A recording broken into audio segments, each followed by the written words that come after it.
पर्यावरण अनुकूल जीवन शैली मिशन लाइफ की पुस्तिका, लोगो और टैगलाइन का किया शुभारंभ।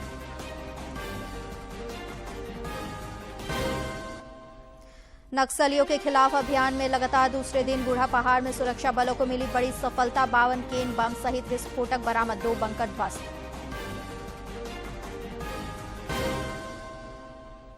मुख्यमंत्री कल खूंटी में आपकी योजना आपकी सरकार आपके द्वार कार्यक्रम में होंगे शामिल। राज्य भर से अब तक आए 12.5 लाख आवेदनों में 5.25 लाख का निपटारा। और रांची के खेलगांव में चल रही युवा कबड्डी सीरीज का हुआ समापन। हम्पी हीरोज हरियाणा ने जीता खिताब। एथलीट आशा किरण बारला का हुआ जोरदार स्वागत।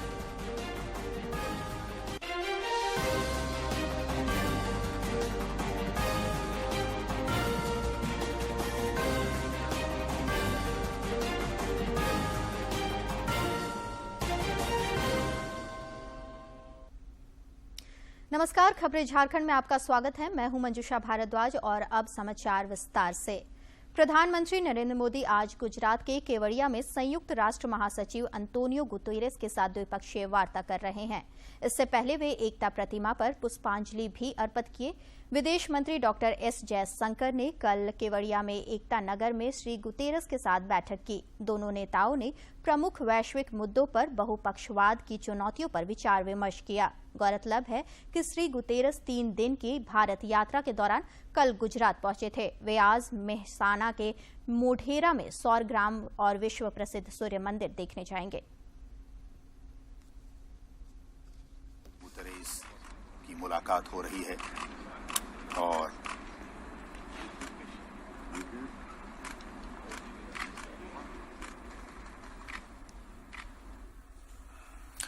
आप देख सकते हैं ये सीधी तस्वीरें केवड़िया गुजरात से, जहां प्रधानमंत्री की मुलाकात संयुक्त राष्ट्र महासचिव के साथ इस वक्त हो रही है। प्रधानमंत्री नरेंद्र मोदी केवड़िया में संयुक्त राष्ट्र महासचिव अंतोनियो गुतेरेस की उपस्थिति में पर्यावरण अनुकूल जीवन शैली मिशन लाइफ की पुस्तिका, लोगो और टैगलाइन का शुभारंभ किया। इस दौरान प्रधानमंत्री ने कहा कि गुजरात ने सबसे पहले नवीकरण ऊर्जा की दिशा में कदम उठाया है।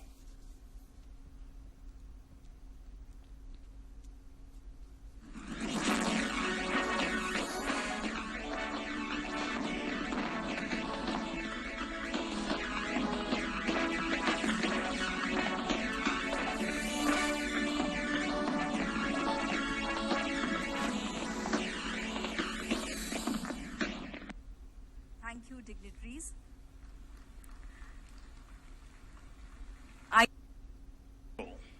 लॉन्चिंग के समय से अनेक देश इस संकल्प के साथ जुड़े हुए हैं। मैं फ्रांस के प्रेसिडेंट श्री मैक्रो, यूके के प्रधानमंत्री लीज ट्रस, गुयाना के प्रेसिडेंट इरफान अली, अर्जेंटीना के प्रेसिडेंट आल्वो फर्नांडिस, मॉरिशस के प्रधानमंत्री प्रवीण जगन्नाथ, मेडागास्कर के प्रेसिडेंट एंडी रोजेज जी, नेपाल के प्रधानमंत्री शेर बहादुर जी, मालदीव के भाई सोली जी, अर्जेंटीना के मिनिस्टर जेरी एल्वेसी का, इंडोनेशिया के प्राइम मिनिस्टर काया कलास का हृदय से धन्यवाद करता हूं। साथियों, ये आयोजन हमारे राष्ट्रीय गौरव सरदार वल्लभ भाई पटेल की विशाल प्रतिमा स्टैच्यू ऑफ यूनिटी के सानिध्य में हो रहा है और क्लाइमेट चेंज के खिलाफ लाइफ में यूनिटी ही सबसे महत्वपूर्ण फैक्टर है। दुनिया की सबसे बड़ी प्रतिमा हमें पर्यावरण से जुड़े ऊंचे लक्ष्य तक तय करने और उन्हें पूरा करने की प्रेरणा देगी। साथियों, जब प्रतिमान विशाल होते हैं तो कीर्तिमान भी विशाल होते हैं। इस कार्यक्रम का आयोजन गुजरात में होना बहुत मायने रखता है और ये बिल्कुल उपयुक्त भी है। गुजरात भारत के उन राज्यों में से एक है जिसने सबसे पहले रिन्यूएबल एनर्जी और एनवायरमेंट प्रोटेक्शन की दिशा में काफी बहुत कदम उठाना शुरू कर दिया था। चाहे बात नहरों पर सोलर पैनल लगाने की हो या सूखाग्रस्त इलाकों में जल स्तर बढ़ाने के लिए वाटर कंजर्वेशन का अभियान हो, गुजरात हमेशा एक प्रकार से लीडर के रूप में, एक ट्रेंड सेटर के रूप में रहा है। साथियों, क्लाइमेट चेंज को लेकर ऐसी धारणा बना दी है जैसे सिर्फ पॉलिसी से जुड़ा विषय है, लेकिन जैसे ही हम इस मुद्दे का पॉलिसी से जोड़कर देखने लगते हैं, जाने अनजाने में हमारे मन में ये बात बैठ जाती है कि इस पर सरकार ही कुछ करेगी, या फिर ये सोचते हैं कि अंतर्राष्ट्रीय संस्थाओं को इस पर कोई कदम उठाना चाहिए। ये बात सही है कि सरकार, अंतर्राष्ट्रीय संस्थाएं, उनकी भूमिका बड़ी है और वो इसे संभाल करने का प्रयास भी कर रहे हैं, लेकिन हम सभी देख सकते हैं कि अब इस मुद्दे की गंभीरता चर्चाओं से बाहर निकलकर दुनिया के हर कोने में, हर घर में आज नजर आने लगी है। देश भर में पिछले 24 घंटे के दौरान कोविड के 2141 नए मामले सामने आए हैं, जबकि इस दौरान 2579 कोरोनावीरों ने इस महामारी को पराजित कर जिंदगी की जंग जीती है। देश में फिलहाल कोविड के 25,510 मामले सक्रिय हैं और लगातार ज्यादातर इलाकों में कोविड संक्रमण के मामलों में गिरावट देखी जा रही है। इधर झारखंड में भी पिछले 24 घंटे के दौरान कई नए मरीजों की पहचान की गई है, जबकि कई मरीज स्वस्थ भी हुए हैं। रांची में इस दौरान कोरोना के 5 नए मरीजों की पहचान की गई है, जबकि 2 मरीज स्वस्थ भी हुए हैं। स्वास्थ्य विभाग के अनुसार रांची में कुल 10 सक्रिय मरीज अभी कोरोना के मौजूद हैं।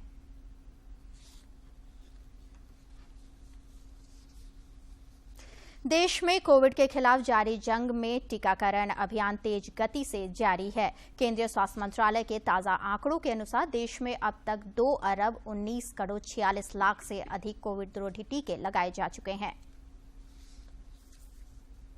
गढ़वा जिले में बूढ़ा पहाड़ पर नक्सलियों के खिलाफ चलाए जा रहे अभियान में सुरक्षा बलों को बड़ी सफलता मिली है। सर्च अभियान के दौरान 52 आईईडी, 2 देसी ग्रेनेड के अलावा तार, बैटरी, मैगजीन समेत कई अन्य विस्फोटक सामग्री मिली है।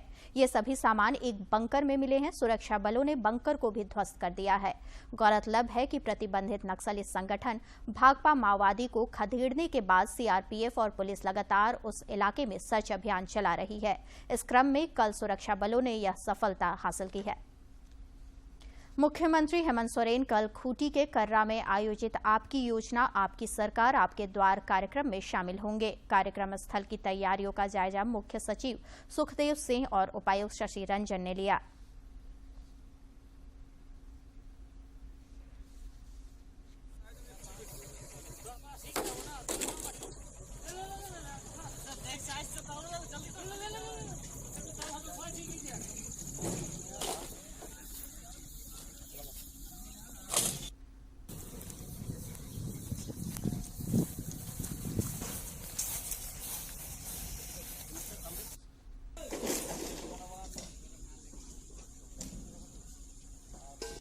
का प्रोग्राम निर्धारित किया गया है। उसमें आपकी योजना आपकी सरकार आपके द्वार में सीएम सर यहाँ कर्रा प्रखंड में ही आएंगे और यहाँ पे लाभुकों के साथ रूबरू भी होंगे और सर आपकी योजना आपकी सरकार आपके द्वार के बारे में जो भी डिटेल प्रोग्राम चल रहा है उसके बारे में विस्तृत चर्चा भी करेंगे, जानकारी भी देंगे। एक पॉजिटिव माहौल खूंटी में देखने को मिल रहा है। हर एक कैंप में मुझे 1200 से 1300 एप्लीकेशन फॉर्म डेली बेसिस पे आ रहे हैं। कुछ चीज़ें हैं जिसकी हम लोग चूँकि ऑनलाइन करना है और वहीं पर हमको डिस्ट्रीब्यूट करना है, बट नेटवर्क कनेक्टिविटी के कारण कहीं कहीं पर भी हम लोग उसको ऑफलाइन मोड में कर रहे हैं। लेकिन कोशिश यही रहती है कि लाभुक जितने भी लाभुक हैं उनका वहीं पे जो लाभ योजनाएं दे सकते हैं हम लोग दे दें या फिर आपकी योजना आपकी सरकार आपके द्वार कार्यक्रम के तहत राज्य भर में अब तक 12,28,000 से अधिक आवेदन निबंधित किए गए हैं। इनमें से 5,27,000 से अधिक आवेदनों का निष्पादन कर लिया गया है। 14,000 से अधिक आवेदनों को विभिन्न कारणों से निरस्त कर दिया गया है। राज्य सरकार की ओर से जारी आंकड़ों के अनुसार करीब 7 लाख आवेदन लंबित हैं।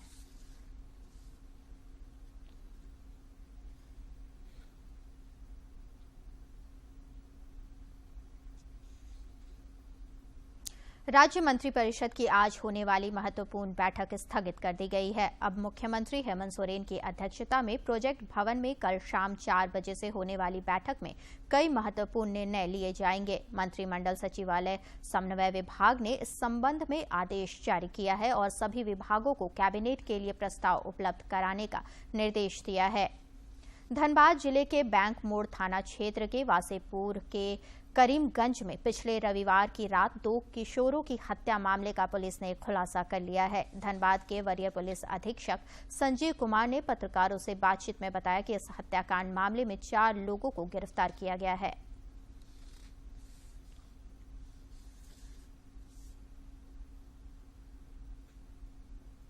केंद्रीय कृषि मंत्री नरेंद्र सिंह तोमर ने उत्कृष्ट कार्य करने के लिए कृषि विज्ञान केंद्र Gumla outlook agreement summit awards 2022 से पुरस्कृत किया गया।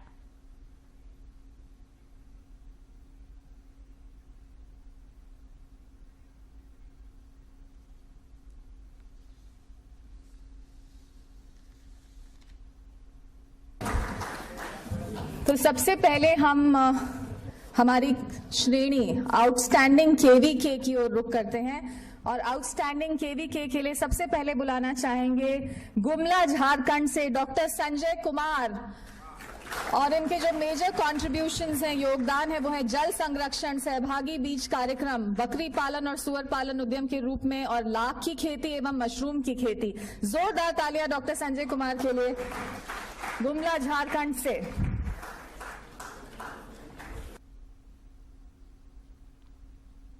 राज्यव्यापी स्वच्छता अभियान के तहत रांची रेल डिवीजन में स्वच्छता 2.0 को लेकर कई कार्यक्रम चलाए जा रहे हैं। रांची के डीआरएम प्रदीप गुप्ता से इस विषय पर हमारे समाचार संपादक ने खास बातचीत की।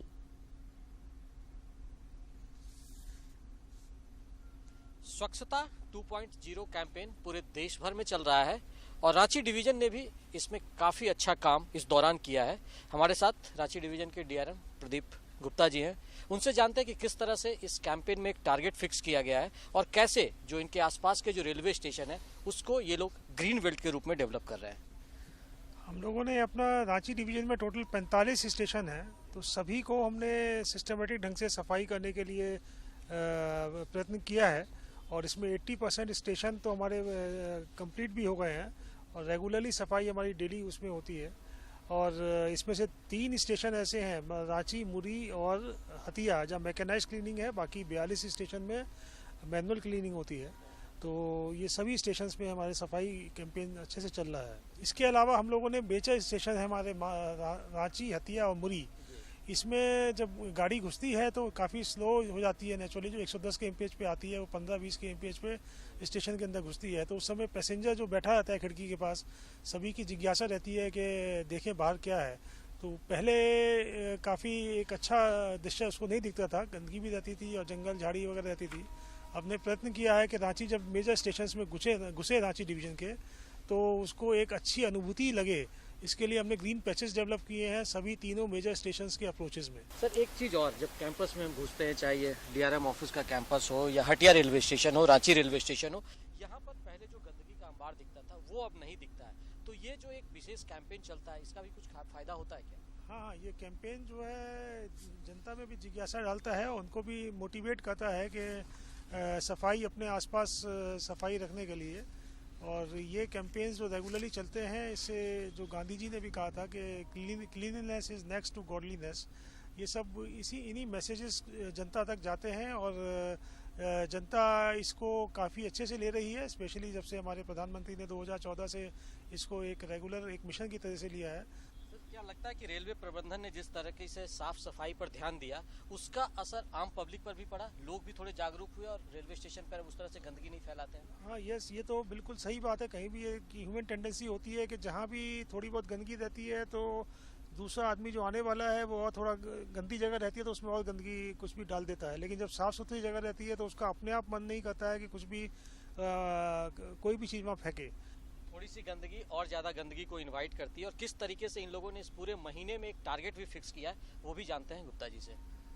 जैसे मैंने बताया कि हमने सभी 45 स्टेशंस को पूरा साफ रखने का टारगेट फिक्स किया है और ये काम हमारा लगभग कंप्लीट हो गया है। उसके अलावा हमने एक और कैंपेन चलाया है, हर पटरी साफ सुथरी। हर पटरी साफ सुथरी मतलब जो हमारे ट्रैक्स हैं उसमें भी उतनी ही सफाई रहे जितना हम अपने प्लेटफॉर्म्स पे रहते हैं। OHE का बहुत मटेरियल रहता है तो उसको सुव्यवस्थित तरीके से हमने रखवाया है। उसके अलावा हमने जितना भी स्क्रैप मटेरियल है जो अभी काम में नहीं आ रहा है लेकिन किसी कोने में पड़ा रहता था वो स्टोर में, उस सब को निकलवा के उसको डिस्पोज ऑफ किया है। ऑफिस को भी हमने ट्राई किया है कि एक टिपिकल सरकारी ऑफिस जैसा फाइलों का ढेर वहाँ नहीं रहे। हमने नियम बनाए हैं कि कौन सी फाइल कितने सालों तक रहेगी और उसके बाद वो डिस्ट्रॉय की जाएगी। तो उस नियम को पालन करते हुए जो इरेलेवेंट फाइल्स हैं जो अपनी एज पार कर चुकी हैं उनको हमने डिस्ट्रॉय किया है और अपने काम करने की स्पेस को भी साफ सुथरा किया है। तो हम सुन रहे थे कि किस तरीके से पटरी से प्लेटफॉर्म और प्लेटफॉर्म से लेकर जो दफ्तर है वहां तक साफ सफाई को एक मोटो बनाया गया है और प्रधानमंत्री ने जो आह्वान किया है गांधी जी के सपने को पूरा करने का, स्वच्छ भारत स्वस्थ भारत का, वो परिकल्पना रेल भी पूरा कर रहा है। अपने सहयोगी प्रताप के साथ मैं दिवाकर कुमार, दूरदर्शन समाचार, रांची। प्रधानमंत्री नरेंद्र मोदी ने इस महीने की 30 तारीख को आकाशवाणी से प्रसारित होने वाले मन की बात कार्यक्रम के लिए लोगों के सुझाव मांगे हैं। लोग अपने सुझाव 28 अक्टूबर तक दे सकते हैं। जन की संघर्षों के कुछ किस्से, कहानी कुछ सफलताओं की, अनकही विरासत की, उम्मीदें नए भारत की। महीने के आखिरी रविवार का रहता है इंतजार। मलयाचल के आंचल से विंध्याचल के आंगन तक, ब्रह्मपुत्र के घाट से हिमालय के विस्तार तक होती है मन की बात प्रधानमंत्री के साथ। तो सुनिए इस महीने 30 अक्टूबर सुबह 11 बजे मन की बात, आकाशवाणी और दूरदर्शन के सभी चैनलों पर। मन की बात के प्रादेशिक भाषाओं में अनुवाद का पुनः प्रसारण आप सुन सकते हैं रात 8 बजे आकाशवाणी और दूरदर्शन के सभी प्रादेशिक चैनलों पर। तो सुनिए इस महीने 30 अक्टूबर सुबह 11 बजे मन की बात। समाचारों का सिलसिला जारी रहेगा लेकिन इस विराम के बाद।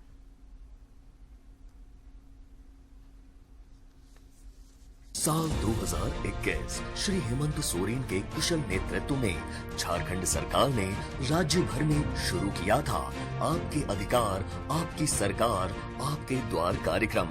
जब राज्य के कई सुदूर इलाकों में रहने वाले लोगों को सरकार ने शिविर लगाकर विभिन्न योजनाओं से जोड़ा, इस महाअभियान से 35 लाख से अधिक आवेदनों का निष्पादन हुआ। कार्यक्रम की सफलता के बाद फिर से झारखंड सरकार द्वारा आपकी योजना आपकी सरकार आपके द्वार कार्यक्रम का आयोजन 12 अक्टूबर से किया जा रहा है। राज्य के कोने कोने में 2 चरण में आयोजित कार्यक्रम के जरिए सभी वर्ग के जरूरतमंदों को सरकार की कल्याणकारी योजनाओं से जोड़ा जाएगा। जोहार, नमस्कार, आदाब। पुनः झारखंड सरकार प्रारंभ करने जा रही है आपकी योजना आपकी सरकार आपके द्वार। आप उन शिविरों में पहुंचे, योजनाओं का लाभ लें, दूसरों को भी इसका लाभ लेने के लिए प्रेरित करें।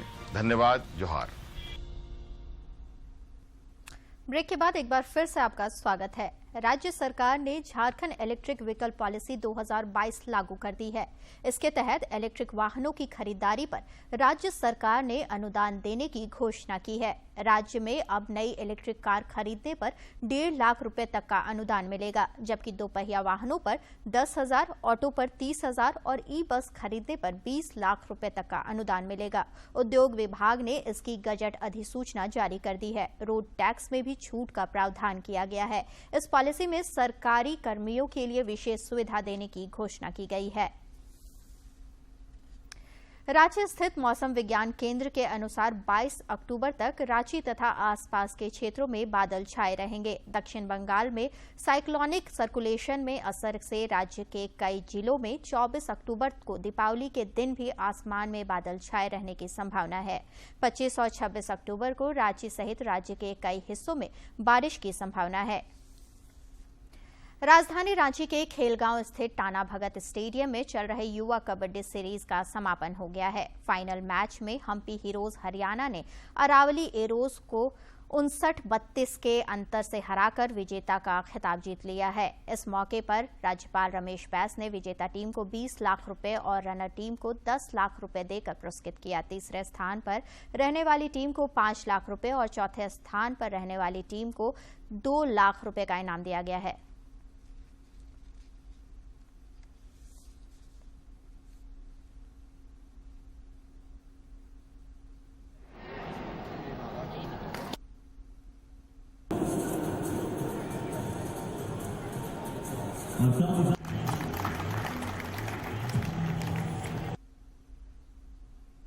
कुवैत में आयोजित अंतर्राष्ट्रीय एथलेटिक्स गेम्स में गोल्ड मेडल जीतकर आशा किरण बाला ने तेज धावक का खिताब अपने नाम किया है।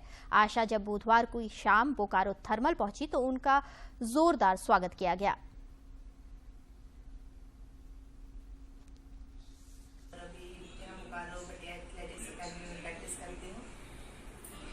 सफर बहुत ही मुश्किल था और हमारा बहुत ही काफ़ी दिन से प्रैक्टिस चल रही थी इसके लिए। बिल्कुल जैसे गेम होगा तो ये सुन के हम बहुत ही प्रैक्टिस कर रहे थे, मेहनत कर रहे थे। और जैसे इसका नेशनल हुआ तो हम उसमें भाग लिए, फिर उसमें फर्स्ट आए, फिर सिलेक्शन हुआ हमारा एशियन के लिए, फिर एशियन गए, फिर वहाँ भी हम पार्टिसिपेट किए और गोल्ड मेडल हासिल किए। और आज हम आपको मिलाते हैं झारखंड के कुछ उभरते कलाकार से जो अपनी सभ्यता और संस्कृति को बचाने का काम कर रहे हैं।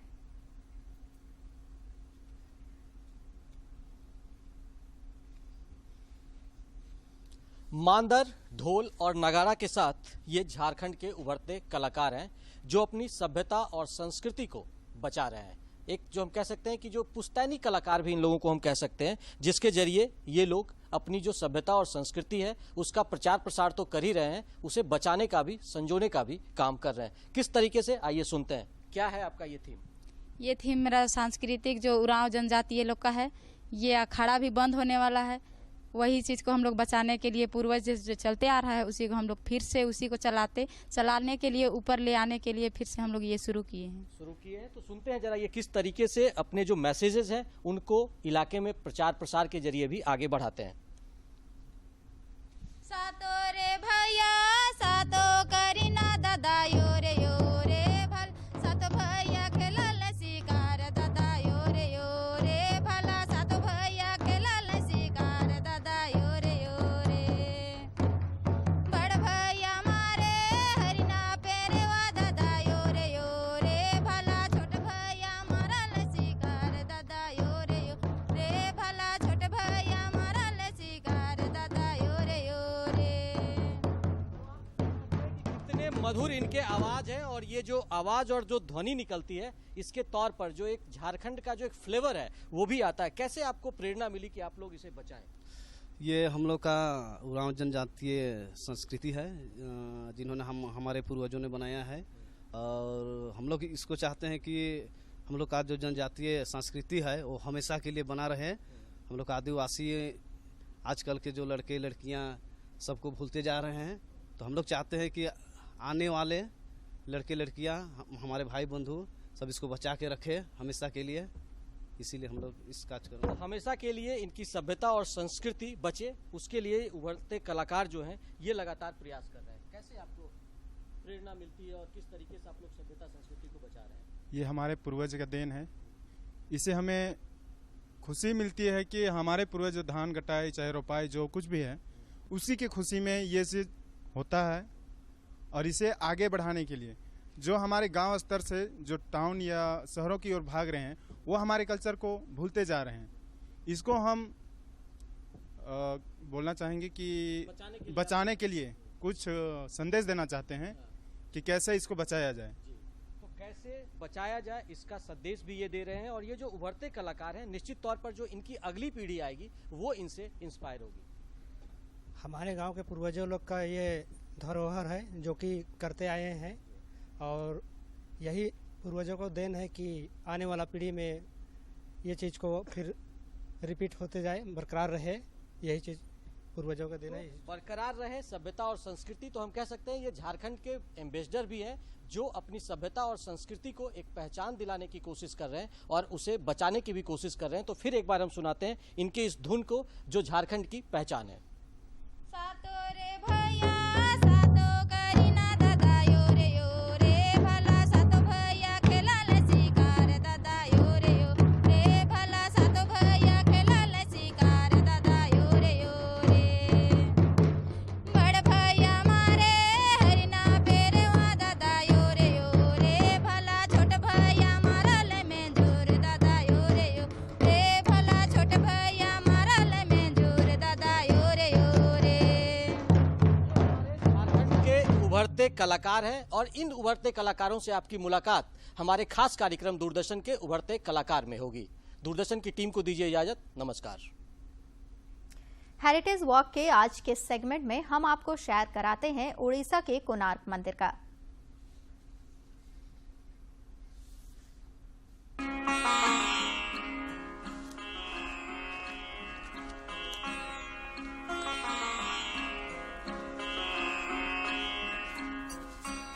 भारतीय वास्तुकला के सौंदर्य का परिचय देने के लिए हमारे देश में अनेकों अद्भुत संरचनाएं मौजूद हैं, लेकिन कोणार्क का सूर्य मंदिर उन सब में एक विशेष स्थान रखता है।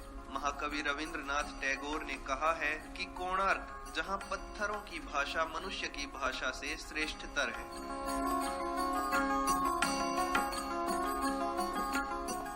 कोणार्क के सूर्य मंदिर को पूरी दुनिया में अपनी बनावट और भव्यता के लिए जाना जाता है। यह मंदिर उड़ीसा की राजधानी भुवनेश्वर से लगभग 65 किलोमीटर दूर कोणार्क जगह के पास मौजूद है। इस मंदिर को गंग वंश के राजा नरसिम्हा देव प्रथम ने बनवाया था। कहा जाता है कि इसके निर्माण में लगभग 1200 शिल्पियों ने 12 सालों तक लगातार काम किया था।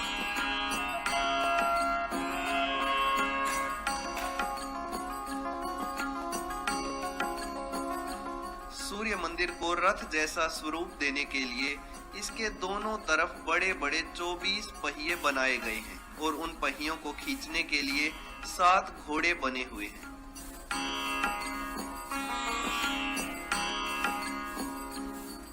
इसके अलावा मंदिर में बनी और अनेकों प्रतिमाओं में बेहतरीन नक्काशी देखने को मिलती है। यह मंदिर प्राचीन उड़िया स्थापत्य कला का एक बेजोड़ उदाहरण है। सूर्य को ऊर्जा, जीवन और ज्ञान का प्रतीक माना जाता है और कई संस्कृतियों में सूर्य की पूजा होती है। इस मंदिर को देखकर ऐसा लगता है जैसे सूर्य देव अपने 7 घोड़े वाले रथ पर विराजमान हैं।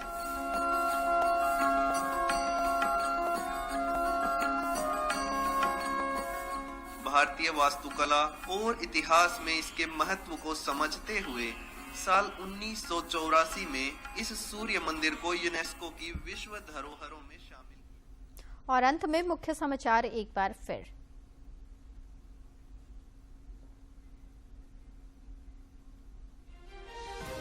प्रधानमंत्री नरेंद्र मोदी ने गुजरात के केवड़िया में पर्यावरण अनुकूल जीवन शैली मिशन लाइफ की पुस्तिका, लोगो और टैगलाइन का किया शुभारंभ।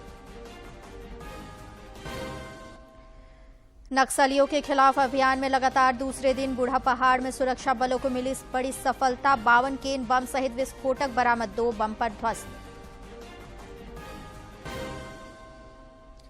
मुख्यमंत्री कल खूंटी में आपकी योजना आपकी सरकार आपके द्वार कार्यक्रम में होंगे शामिल। राज्य भर से अब तक आए 12.5 लाख आवेदनों में 5.25 लाख का निपटारा। और रांची के खेलगांव में चल रही युवा कबड्डी सीरीज का हुआ समापन। हम्पी हीरोज हरियाणा ने जीता खिताब। एथलेटिक आशा किरण बाला का हुआ जोरदार स्वागत।